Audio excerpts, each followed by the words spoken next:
Imagina que estás en un hospital, vulnerable, confiando ciegamente en quienes te cuidan, pero el hombre que se acerca con una jeringa en la mano no quiere salvarte, quiere matarte, y lo ha hecho cientos de veces, sin que nadie lo detenga. Este no es un thriller de Hollywood, es la historia real de Charles Cullen, el enfermero que se convirtió en el asesino serial más letal de Estados Unidos, una sombra que se movía entre camas de hospital, administrando muerte disfrazada de compasión. Esta es la historia del ángel de la muerte. En apariencia, Charles Cullen era el tipo de enfermero que todo hospital quería tener, con un uniforme siempre impecable, una actitud servicial y una sonrisa constante. Charles se movía por los pasillos de los hospitales de Nueva Jersey y Pensilvania como una sombra amable, aunque detrás de esa fachada se ocultaba un secreto aterrador. Nacido el 22 de febrero de 1960 en West Orange, Nueva Jersey, Cullen tuvo una infancia marcada por la tragedia. Su padre murió cuando él tenía apenas 7 meses, y su madre falleció en un accidente automovilístico cuando Charles tenía 17 años. Su vida familiar, además, estuvo plagada de pobreza, aislamiento y acoso escolar. Poco después de la muerte de su madre, Charles intentó suicidarse por primera vez. Fue el primero de muchos intentos a lo largo de su vida. En 1978, se alistó en la Marina de los Estados Unidos, pero allí tampoco encontró estabilidad. Era acosado por sus compañeros y demostraba comportamientos extraños. En una ocasión, fue encontrado sentado en posición fetal dentro de una taquilla. Fue dado de baja honorablemente en 1984 y, buscando una nueva vocación, decidió estudiar enfermería. Parecía haber encontrado su propósito, pero en lugar de curar, comenzó a matar. En 1987, Charles Cullen consiguió su primer empleo como enfermero en el Hospital San Barnabas, ubicado en Livingston, Nueva Jersey. Era su primer contacto real con el cuidado clínico de pacientes, y también, según él mismo confesó más tarde, el escenario del primer asesinato que cometió. Las primeras semanas transcurrieron sin incidentes. Cullen era puntual, correcto, y parecía realmente interesado en aprender. Pero algo oscuro se gestaba en silencio. El hospital tenía un acceso amplio a medicamentos controlados, entre ellos, digoxina, un fármaco utilizado para tratar arritmias cardíacas. En dosis reguladas, salvaba vidas, pero en dosis elevadas, podía detener el corazón en cuestión de minutos. Y eso fue precisamente lo que Cullen usó. Según declaró años después, su primera víctima fue un paciente cardíaco de edad avanzada. No había razón para intervenir, no había dolor extremo, no había un pedido de eutanasia, ni siquiera un vínculo personal. Simplemente, Cullen decidió que era hora de ayudarlo a irse, y con una jeringa en mano, cargada con digoxina, lo hizo. Lo más inquietante fue lo que vino después. Nada, ningún cuestionamiento, ninguna alarma. La muerte fue registrada como un fallo cardíaco, algo natural dada la condición del paciente. Nadie pensó en una jeringa furtiva, nadie sospechó de Charles. Ese silencio fue como una puerta abierta para él. Descubrió que podía matar sin dejar rastro, que el sistema no era solo vulnerable, sino completamente ciego ante alguien como él. Y eso, para un hombre como Cullen, con una historia de sufrimiento, abandono y deseo de control fue adictivo. Poco a poco, comenzó a experimentar. A veces, usaba insulina para inducir hipoglucemias letales. En otras ocasiones, alteraba bolsas intravenosas con medicamentos no recetados. Incluso llegó a sabotear tratamientos de pacientes que se estaban recuperando, solo para observar cómo empeoraban. Lo hacía en silencio, sin alardear. No como otros asesinos seriales que buscan notoriedad. Cullen mataba por impulso, por poder, y quizá, en su retorcida lógica, por una forma deformada de compasión. Cada turno de noche se convirtió en una oportunidad, pero lo más escalofriante era su rostro después de cada muerte, tranquilo, sereno, como si realmente creyera que estaba haciendo lo correcto. Mientras las familias lloraban la pérdida de sus seres queridos, Cullen ya caminaba por el pasillo, rumbo a otra habitación, con otra jeringa y la certeza de que nadie lo detendría. Ese fue solo el principio de una cadena interminable de muertes disfrazadas de descansos eternos. Y todo comenzó con un pinchazo invisible, y un asesino que se hacía llamar enfermero. Si algo define el legado criminal de Charles Cullen es su movilidad. A diferencia de otros asesinos seriales que operan en un mismo lugar, Cullen convirtió los hospitales en estaciones de paso, y la muerte en su único equipaje constante. Después de su primera víctima en el Hospital San Barnabas, fue despedido en 1992. Oficialmente, la razón fue una falla administrativa, pero en realidad había sospechas internas, desaparición de medicamentos, muertes inexplicables, rumores que corrían como susurros entre el personal, pero nadie lo denunció, nadie quería manchar la reputación del hospital, y Cullen lo sabía. Ese mismo año fue contratado en el Hospital Warren, en Phillipsburg, Nueva Jersey, y como si fuera una rutina bien ensayada, las muertes empezaron a repetirse: insulina en pacientes sin diabetes, digoxina en pacientes estables, episodios súbitos de paro cardíaco que no coincidían con la evolución clínica del enfermo. Pero de nuevo, las muertes se registraban como naturales. Después de todo, estaban en un hospital. La gente muere en hospitales todos los días. ¿Quién iba a sospechar de un enfermero amable, puntual y servicial? Entre 1992 y 2003, Cullen pasaría por al menos 9 hospitales distintos, todos ubicados en Nueva Jersey y Pensilvania: Hospital Warren, Hunterdon Medical Center, Morristown Memorial, Liberty Nursing Rehabilitation, Easton Hospital, Lake Valley Hospital, Sacred Heart Hospital, St. Luke S. Somerset Medical Center. Cada uno de esos lugares fue escenario de muertes sospechosas, y todos dejaron ir a Cullen sin alertar a las autoridades. Los hospitales preferían firmar su salida silenciosa antes que enfrentar una auditoría, una demanda o una investigación pública. Los registros laborales se maquillaban, y Cullen siempre encontraba un nuevo empleo, sin antecedentes negativos, sin advertencias. Lo que sucedía era más que negligencia, era complicidad por omisión. En muchos de estos centros, los colegas notaban comportamientos extraños, pacientes que fallecían durante sus turnos, Cullen accediendo a historiales médicos de personas que no estaban bajo su cuidado, medicamentos que desaparecían sin justificación, pero el miedo a represalias, a perder el empleo o simplemente a equivocarse, mantenía el silencio, y en ese silencio, Cullen prosperaba. Incluso cuando lo confrontaban o lo reportaban internamente, los hospitales lo encubrían. En una ocasión, tras una denuncia, le ofrecieron un acuerdo de salida con carta de recomendación incluida. La muerte tenía nombre, uniforme, y estaba siendo transferida de un hospital a otro como si se tratara de un empleado inofensivo. La burocracia se convirtió en su mejor aliada, la rotación laboral en su coartada perfecta, y mientras tanto, las víctimas seguían cayendo, una tras otra. Algunos eran ancianos terminales, otros,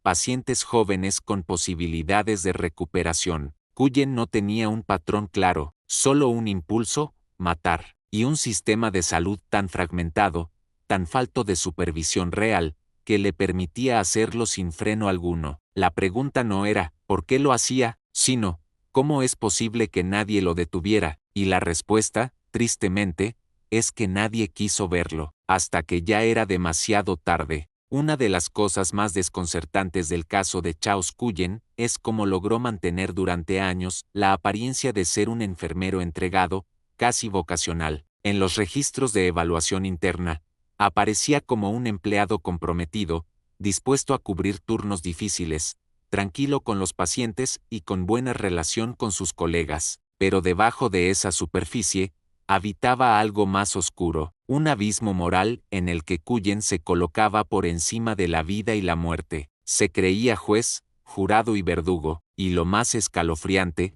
creía estar haciendo el bien. Cuando fue arrestado, declaró que muchas de sus víctimas estaban sufriendo y que él, en un acto de compasión, les había ayudado a descansar. Pero esa versión se derrumbó rápidamente, porque no todas las víctimas estaban moribundas. Muchas de ellas se estaban recuperando, algunas incluso estaban a punto de ser dadas de alta. Uno de los casos más impactantes fue el de un sacerdote de 72 años que ingresó al hospital por una afección menor. Estaba estable, lúcido, con buen pronóstico, hasta que entró en paro cardíaco sin explicación. Charles había manipulado su tratamiento, inyectándole una dosis letal de digoxina. ¿Por qué lo hizo? Nadie lo supo con certeza. Cullen dijo que solo sentía que era el momento, y así era casi siempre. Decisiones arbitrarias, un impulso interior, un susurro de su propia mente que le decía que ya era hora, como si se tratara de una especie de justicia divina personal,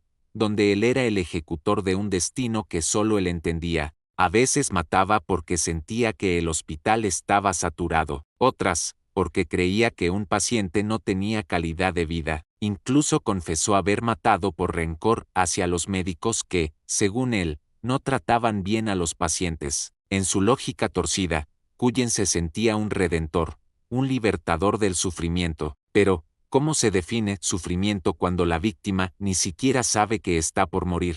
Hubo pacientes jóvenes, como un hombre de 21 años que había sido ingresado por una operación menor, y cuya recuperación era total. Murió de forma repentina. La autopsia no reveló nada extraño. En ese momento, también hubo casos donde mató sin siquiera interactuar con el paciente. Manipulaba las bolsas intravenosas desde la estación de enfermería. Bastaban unas gotas en el flujo para provocar un colapso en minutos. Era meticuloso, rara vez dejaba rastros. Conocía las dosis exactas que provocaban reacciones mortales sin levantar sospechas inmediatas, y si lo interrogaban, lo negaba todo con su típica expresión inexpresiva, casi como si no entendiera la gravedad de lo que hacía. Su poder no era físico, era clínico, era mental. El hospital era su territorio, las habitaciones, su tablero, y cada paciente, una ficha que podía desaparecer cuando él quisiera. Y mientras las familias lloraban, mientras los hospitales hacían declaraciones públicas vacías, mientras los colegas comenzaban a inquietarse, Cullen continuaba caminando por los pasillos, calmado, sereno, como si verdaderamente estuviera salvando vidas. Esa era la gran perversión, el disfraz de salvador que ocultaba al asesino. En el hospital, Charles Cullen era callado, servicial, eficiente, un enfermero ejemplar que nunca llegaba tarde y rara vez protestaba. Pero en casa, la historia era muy distinta. Charles se casó en 1987 con Adrienne Baum, una mujer que conoció durante sus años de estudio en enfermería. Tuvieron 2 hijas, y por un tiempo, intentaron llevar una vida familiar común. Pero pronto, el rostro oscuro de Cullen comenzó a asomar también entre las paredes de su hogar. Adrienne comenzó a notar cosas inquietantes. Cullen tenía cambios de humor abruptos, pasaba noches enteras en silencio,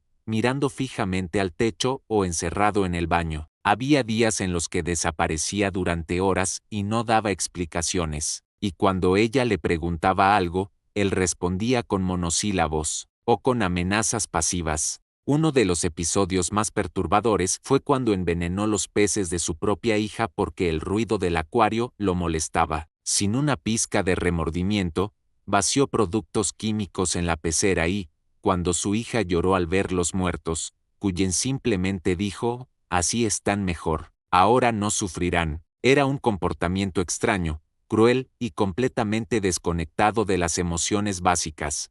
Pero no se detuvo ahí. En otra ocasión, intentó envenenar el café de una compañera de trabajo con sustancias limpiadoras industriales, simplemente porque sentía que ella lo miraba mal. Su esposa vivía en un estado constante de tensión. En su solicitud de divorcio, presentada en 1993, Adrienne lo describió como mentalmente inestable, emocionalmente abusivo y potencialmente peligroso para sus hijas. Pidió una orden de restricción. Afirmó que Cullen había maltratado a los perros de la familia, que había mostrado comportamientos psicóticos como quemar libros o ropa sin razón, y que pasaba horas manipulando jeringas en la cocina. Pese a todo esto, nunca fue formalmente diagnosticado con un trastorno mental severo, al menos no de forma sostenida. Tuvo múltiples internamientos psiquiátricos, pero salía de ellos rápidamente, a veces en cuestión de días. Un patrón comenzó a repetirse, intentaba suicidarse, era hospitalizado, dado de alta, y volvía a trabajar en un hospital, como si nada hubiera pasado. Era como si viviera dos vidas completamente opuestas. En una, era el padre ausente, frío, inquietante, el hombre que sembraba miedo incluso en sus propias hijas. En la otra, era el profesional confiable, silencioso, el hombre que ofrecía alivio a pacientes moribundos, mientras decidía a quién le daría el descanso eterno. Su matrimonio, naturalmente, colapsó. Tras el divorcio, Cullen vivió solo, aislado, alejado de sus hijas. Se volvió aún más errático, más impredecible, y, si es que eso era posible, más peligroso. Los vecinos lo describían como extraño, casi invisible. A veces lo veían caminando por la calle a medianoche, hablando solo. Otras veces, se quedaba dentro durante días, con las persianas bajadas y sin responder a la puerta. Los pocos que lo trataron directamente lo recuerdan como alguien apagado, no agresivo, pero con algo perturbador en su mirada, como si estuviera constantemente desconectado de la realidad, viviendo en un mundo de pensamientos del que nadie más tenía acceso. Y mientras tanto, seguía trabajando en hospitales. Cada turno era una nueva oportunidad, y en cada nueva ciudad a la que se mudaba, los vecinos no sabían que vivían al lado del asesino en serie más prolífico de Estados Unidos, porque Charles Cullen no necesitaba cuchillos, ni sótanos, ni máscaras para matar. Le bastaba una credencial de enfermero, y el silencio de quienes lo rodeaban. Fue en el Hospital Somerset, en Nueva Jersey, donde finalmente su suerte comenzó a cambiar. Las muertes comenzaron a ser tan numerosas y extrañas, que algunos empleados, en particular la enfermera Amy Loughran, empezaron a sospechar. Amy, quien era cercana a Cullen, notó incongruencias en sus turnos y en las historias clínicas de los pacientes fallecidos. El hospital decidió revisar los registros electrónicos y notaron un patrón escalofriante.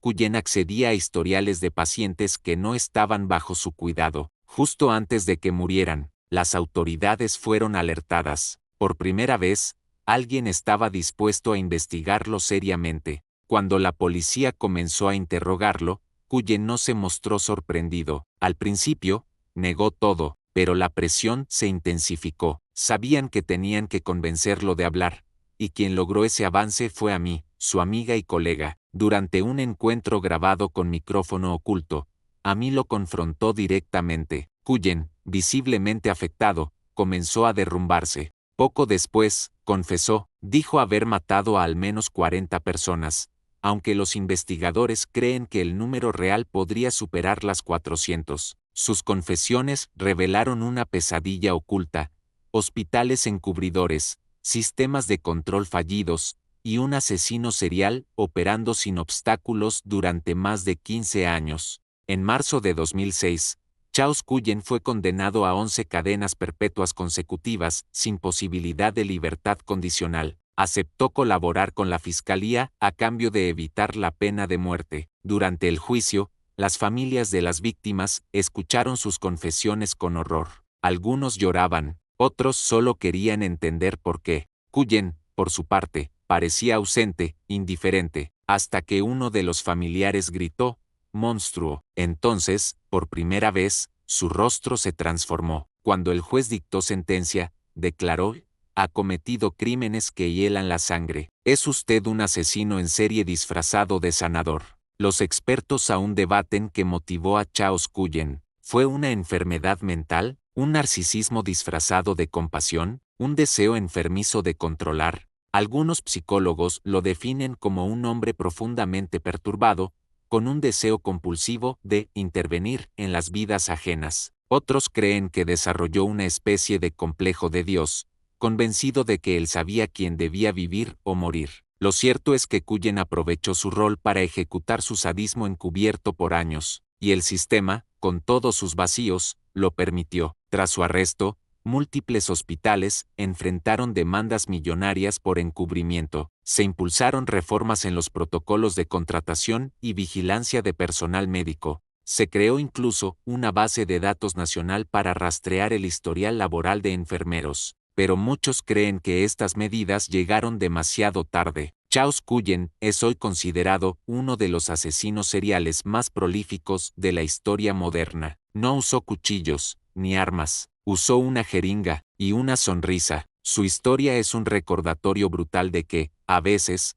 el mayor peligro puede estar en manos de quien te cuida. Charles Cullen no usó máscaras, ni cuchillos, ni escondites. Usó una bata blanca, una sonrisa, y nuestra confianza. Su historia no solo estremece por la cantidad de víctimas, sino por lo que revela, que incluso los lugares destinados a sanar pueden volverse escenarios de horror si nadie se atreve a mirar más allá de las apariencias. Si esta historia te impactó, suscríbete para conocer más casos reales que estremecen el alma. Y recuerda, a veces, el verdadero mal no se esconde, se disfraza de ayuda. Hasta la próxima.